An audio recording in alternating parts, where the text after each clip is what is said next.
The digital world moves fast, but real growth comes from real conversations. This is e-Coffee with Experts, where marketers and founders share what's actually working in SEO, AI, and digital growth. Grab your coffee and fuel your mind as we chat with top minds about their wins, struggles, and lessons you won't find in a blog post. Brought to you by Digital Web Solutions, we bring real talk to help you grow your business, one episode at a time. Let's get started. Hey, hi everyone. Welcome to your show, Coffee with Experts. This is your host, Ranmay here. And today we have Bruce Sharpe, who is the CEO at Singular Hearing Inc. with us. Hey, Bruce, how's it going? It's going great. Good to be here. Lovely.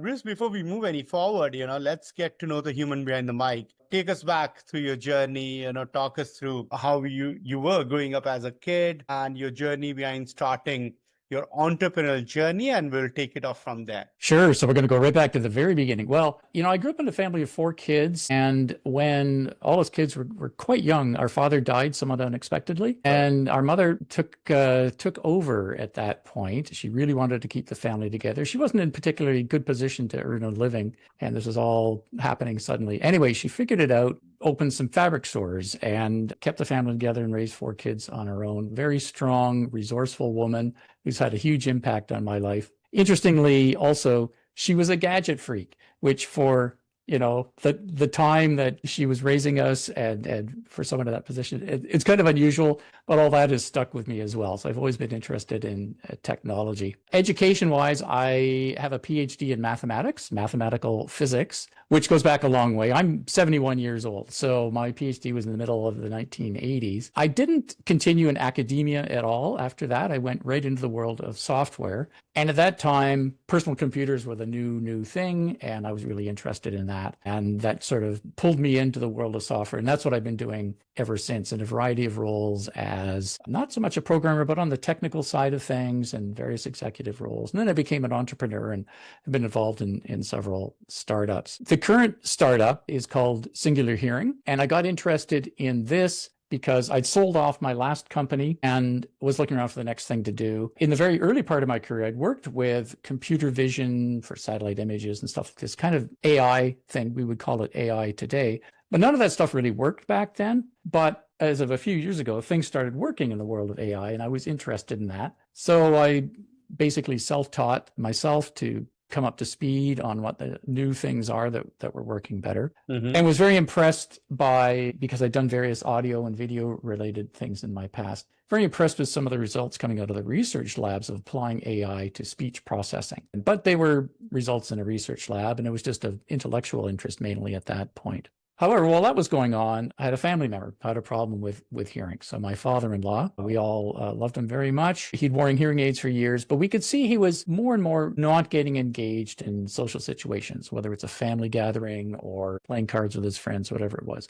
Turns out the problem was all the confusing environment of several people talking, of being in a noisy environment, and the hearing aids just weren't solving that problem for him. So I didn't know anything about it at the time, wanted to help, looked around for solutions, and was kind of unhappy to find that there weren't any off-the-shelf solutions specifically for this noise problem. And it's really been a problem for a long, long time. And hearing aids don't solve it. Hearing aids are great, and many more people who use them should be using them because it's so important to have as much hearing capability as you can. But they've struggled with this problem. So there was this unsolved problem sitting there. There was all this interesting technology emerging on the AI side for speech processing. And I asked myself the question, could I bring these things together to bring a new solution to the noise problem? And that's what I did. And that became the company Singular Hearing. Lovely.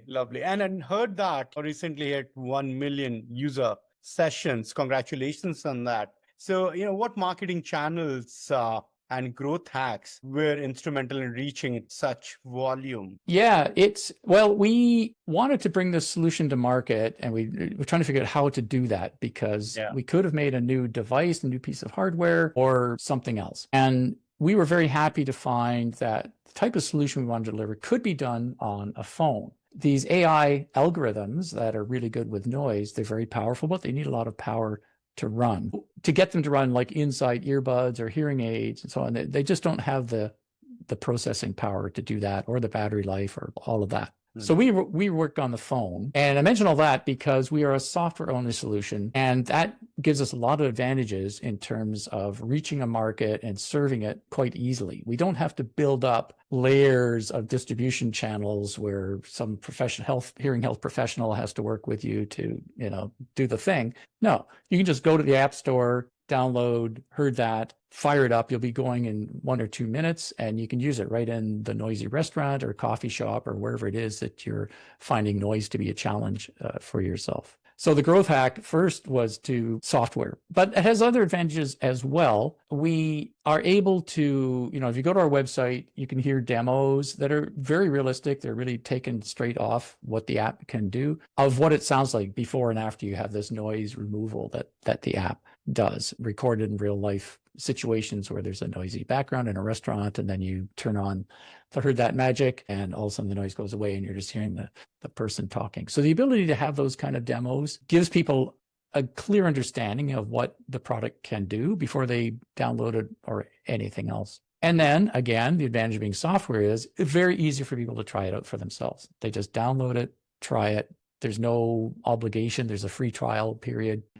Strings attached. Yeah. And that is nice. That is a nice marketing strategy there. Talking about marketing, Bruce, how do you create compelling content that educates, but also drives conversion in a technical and a really niche market that you are in? Yes, it's important. Well, it's a problem that it's easy for people to understand and relate to. Whether you've got a hearing loss, diagnosed hearing loss or not, I think we've all had the experience of being in a restaurant. There's just uncomfortably noisy when we're actually trying to have a conversation with somebody. Yeah. Coffee shops, bars, all these, even just family gatherings, right, can be difficult. So in that sense, to create marketing content that describes that situation and that people can relate to is something that they understand. This is not an obscure, complicated thing. This is just something everybody experiences almost on a daily basis. So you just have to reach out and say, this is the situation that we're going to address, and we're going to make it better for you to be able to continue to participate socially in these kind of environments when otherwise it might be just too difficult. Absolutely. Absolutely. And looking ahead, we were talking about the latest developments and AI and the marketing and overall, at large, right?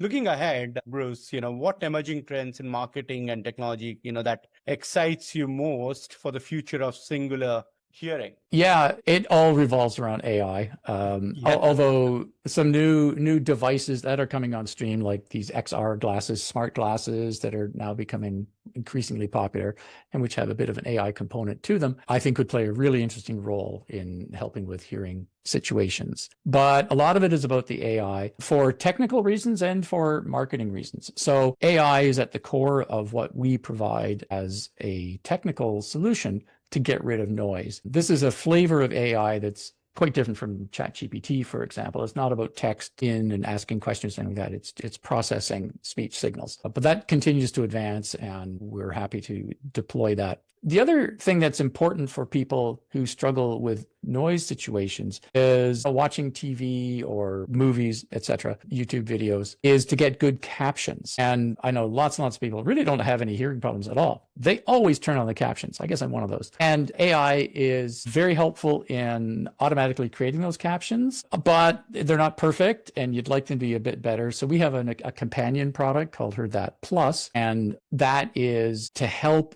people, content creators, whether it's a YouTube person, a podcaster, whatever, to help those people get really high quality captions for their content. And the audiences really appreciate that. And it's another kind of dimension of hearing assistance, but it's one where AI is super helpful. And it's not just about captions, but you can get full transcripts of a podcast, for example, and with the speakers labels in the right places, and automatically create chapter headings and links and show notes and key takeaways and that sort of thing. This is what the sort of ChatGPT style of AI is really good at. And then there's other flavors of generative AI that can, I think, play into the marketing realm as well in terms of creating marketing content and also just helping you find the right channels for that. Absolutely. Absolutely. A great day, Bruce. This has been a great session, and really thank you once again for taking out time to do this with us. For our audiences, if they want to reach out to you, how would they do that? Well, we have two websites for the two products. It's HeardThat.ai.